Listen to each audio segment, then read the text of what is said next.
Based on the real incidents of history's darkest era, this is the tale of how two prisoners of a Nazi concentration camp escape and attempt to tell the world the truth of its hidden horrors.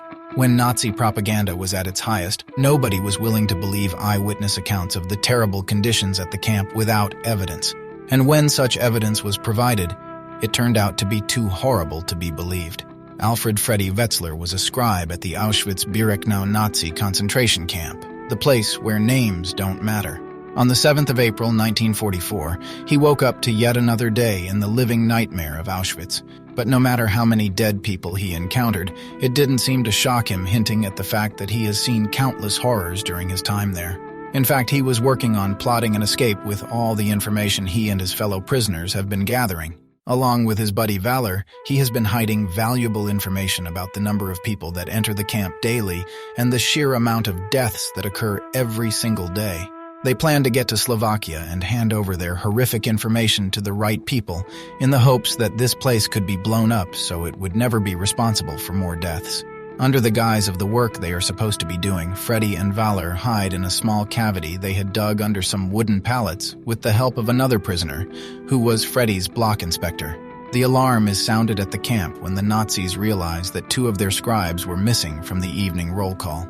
Despite repeated questioning and punishment of lashes, the block inspector refuses to speak the truth and instead keeps saying that he doesn't know anything.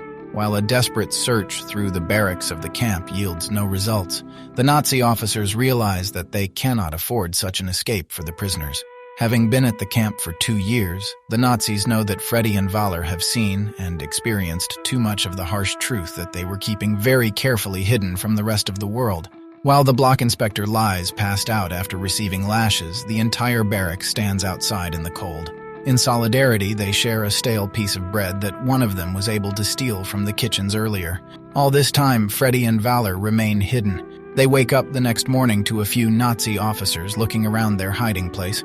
Terrified of being found out by a security dog, they are relieved when someone safely leads the dog away. The situation of their barrack mates isn't all that great, as they have spent the entire night standing outside their barrack.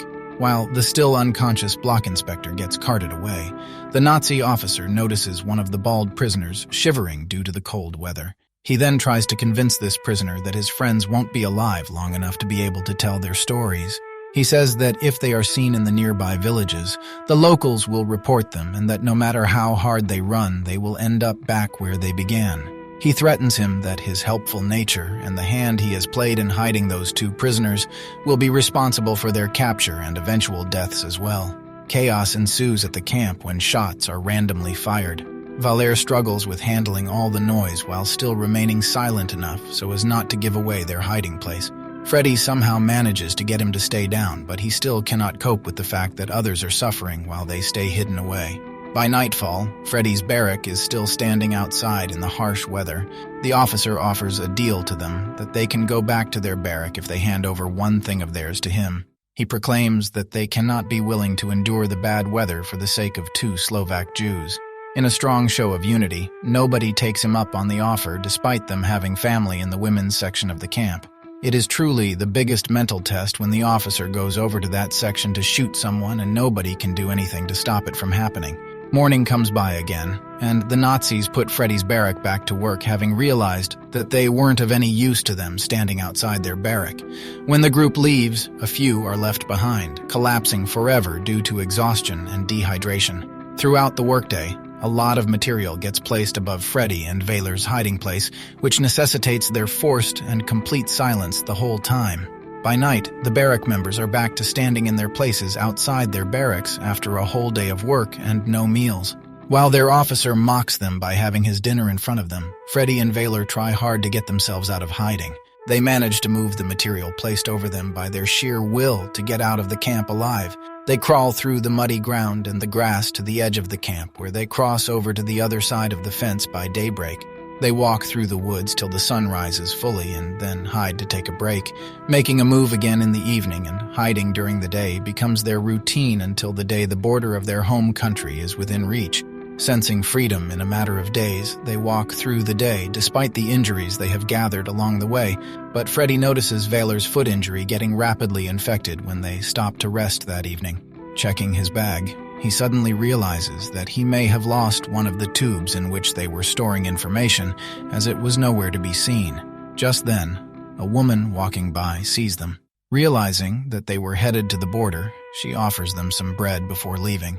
She comes back that evening with her brother-in-law and offers a pair of comfortable boots for Valor's injured foot. While the brother-in-law stays a safe distance away, she offers Freddy and Valor more food as well.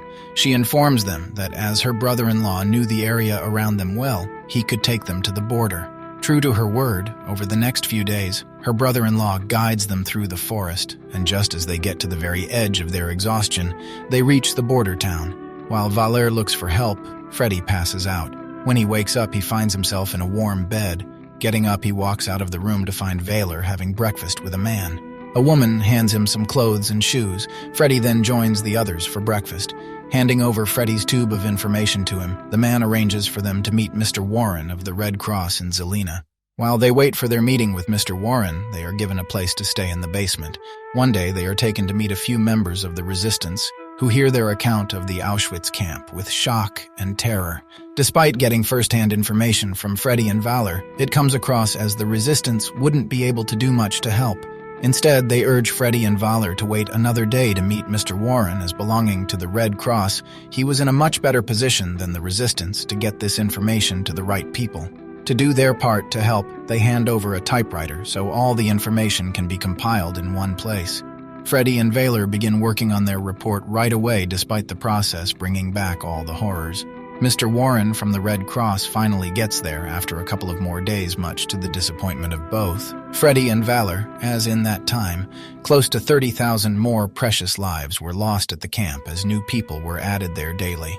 Mr. Warren shows them a box of humanitarian aid that the Red Cross claims to have sent to Auschwitz that included medicines and clothes, amongst other supplies. Valor angrily tells him that nobody at that place has even seen these things. Referring to the report they submitted, Mr. Warren moves on to the topic of the gas chambers and asks how families received letters from their loved ones at Auschwitz several days and weeks after they allegedly breathed their last. Freddy explains that they were all made to write letters with similar wordings of doing well enough, and that the Nazi officers would simply just hold on to them to post at a later date. When Mr. Warren's silence shows his unwillingness to believe in what he was hearing, Freddy goes on to narrate the false words they were made to write. Still unconvinced, Mr. Warren clarifies that it would be difficult for him to believe their report of the camp since it is in direct contrast to the information from the German Red Cross. Frustrated but not willing to give up, Freddy and Valor tell Mr. Warren that more than 1,000 people dying within 5 months cannot be considered normal even with the typhoid epidemic. Further, while the Red Cross can be satisfied with its apparent humanitarian aid, people at the camp are neither getting clean water nor access to medicines. They even tell him that to avoid getting infected by the dirty water they are provided, everyone at the camp showers with Zyklon B, the same cyanide-based pesticide associated with Nazi gas chambers. They urge Mr. Warren to see the label of the pesticide that they had brought along and understand that their humanitarian aid, irrespective of its quantity, had saved no lives at the camp because it never reached there. Putting up one last defense, Mr. Warren states that several observation committees were sent to the camp to look into the extraordinarily high mortality rates being reported by the foreign media. These committees apparently did not find anything out of place when they visited Auschwitz. Freddy insists that it was so because while things were truly normal at Auschwitz that day, everything was happening at the Birkenau camp instead.